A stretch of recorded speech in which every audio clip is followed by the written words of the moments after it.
بعد از اینکه دانلود زمپ تموم شد، این صفحه خودش به طور اتوماتیک باز میشه.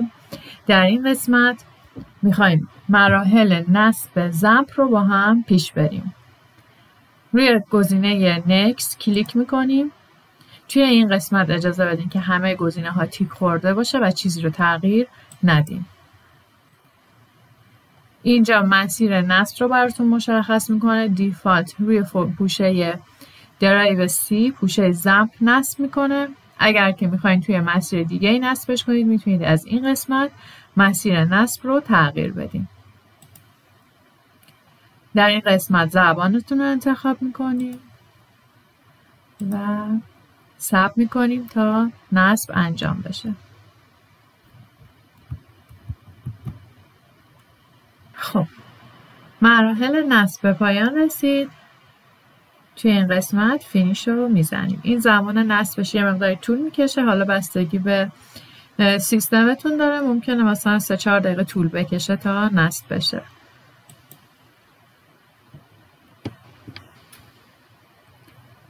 وقتی که نصبش تموم شه، این کنترل پنل زمپ براتون باز میشه. آپاچه باید استارت بشه، مای اسکیول باید استارت بشه. بقیه رو اگر نیاز داشتین میتونین استارت کنین، میتونین استارت نکنین. این درخواستی هم که ازتون میپرسه که این دسترسی داشته باشه یا نه، بهش دسترسیشو بدین.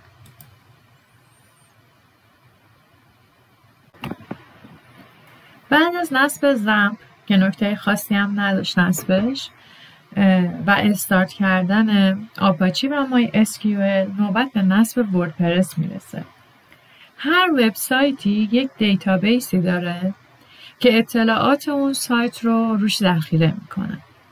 برای وردپرس هم به همین صورت هستش. برای اینکه بتونین به وبسایتش دسترسی داشته باشین، اینجا از قسمت مای SQL روی بخش ادمین کلیک میکنین. آدرس لوکال هاست PHP مای ادمین براتون باز میشه.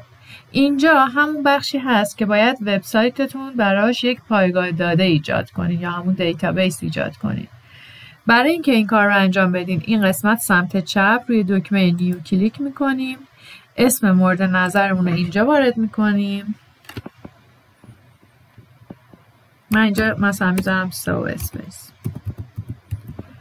این قسمت پرشین رو انتخاب کنیم که فارسی رو هم ساپورت کنه و قسمت CI، یعنی که حساس به حروف کوچیک و بزرگ نباشه. روی دکمه کرییت کلیک میکنیم و همینطور که مشاهده میکنیم توی این قسمت دیتابیسمون ساخته شد. توی قسمتی که داشتیم زمپ و نصب میکردیم ما تغییر مسیر ندادیم. اگر شما هم تغییر مسیر ندادین، توی قسمت درایو C زمپ htdocs رو باز میکنیم. اینجا همون جاییه که ما باید وردپرسمون رو نصب کنیم. به صورت پیش‌فرض یک سری فایل اینجا وجود داره که ما با هیچ کدومشون کاری نداریم، برای همین همشون رو پاک میکنیم. وردپرسی که دانلود کرده بودیم و اینجا کپی میکنیم و اکسترکش میکنیم.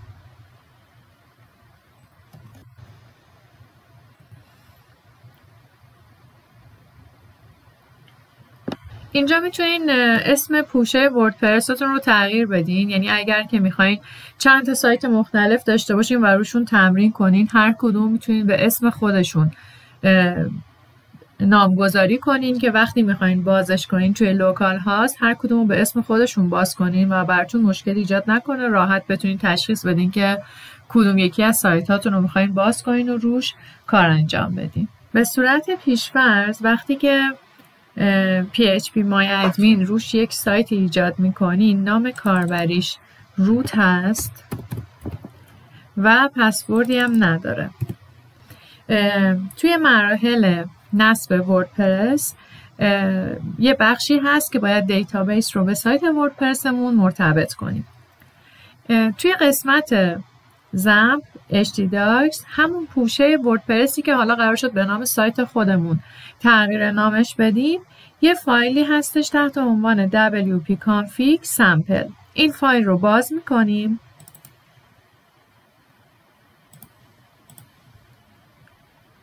و این اطلاعات رو توش وارد میکنیم. توی قسمت dbname نام دیتابیس رو وارد میکنیم، همون نامی که اینجا انتخاب کرده بودیم برای دیتابیسمون.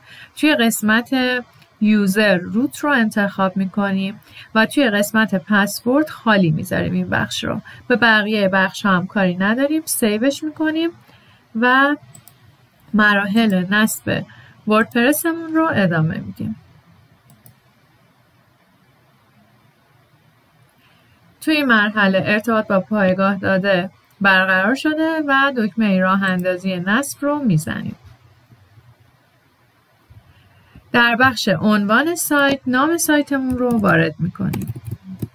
هم میتونین یک نام فارسی بهش بدین، هم یک نام لاتین. برای سایتتون یه یوزرنیم و پسورد تعریف میکنین. توی این قسمت من اسمشو میذارم یوزر. هم میتونین از این پسوردهایی که خودش پیشنهاد میده استفاده کنین، هم میتونین پسورد مورد نظر خودتون رو اینجا وارد کنید.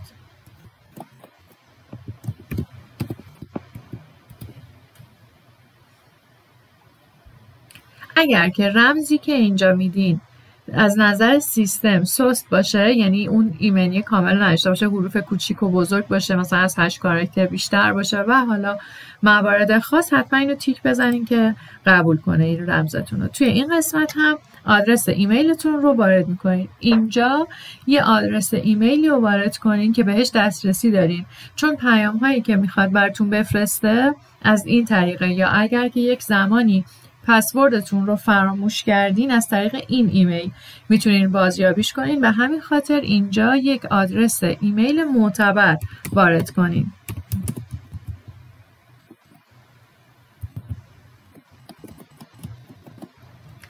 توی این قسمت تا زمانی که سایتتون رو دارین روش کار میکنین، به خصوص اگر که دارین روی هاست بارگذاری میکنین، ما اینجا الان داریم روی لوکال هاست روش کار میکنیم و خب این خیلی اهمیتی نداره این موضوع، چون تا زمانی که سایتمون روی لوکال هاست هستش فقط خودمون داریم سایتمون رو میبینیم.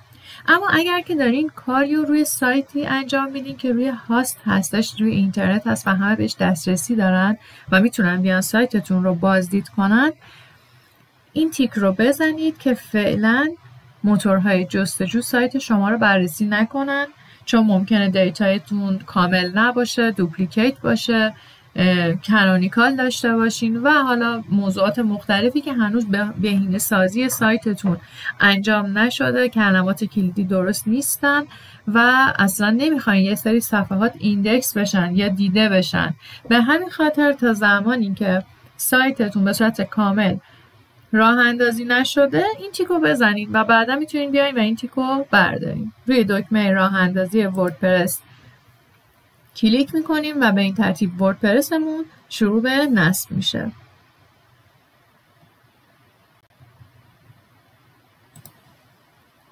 دکمه ورود رو میزنیم و با یوزرنیم و پسوردی که داده بودیم وارد وردپرس میشیم.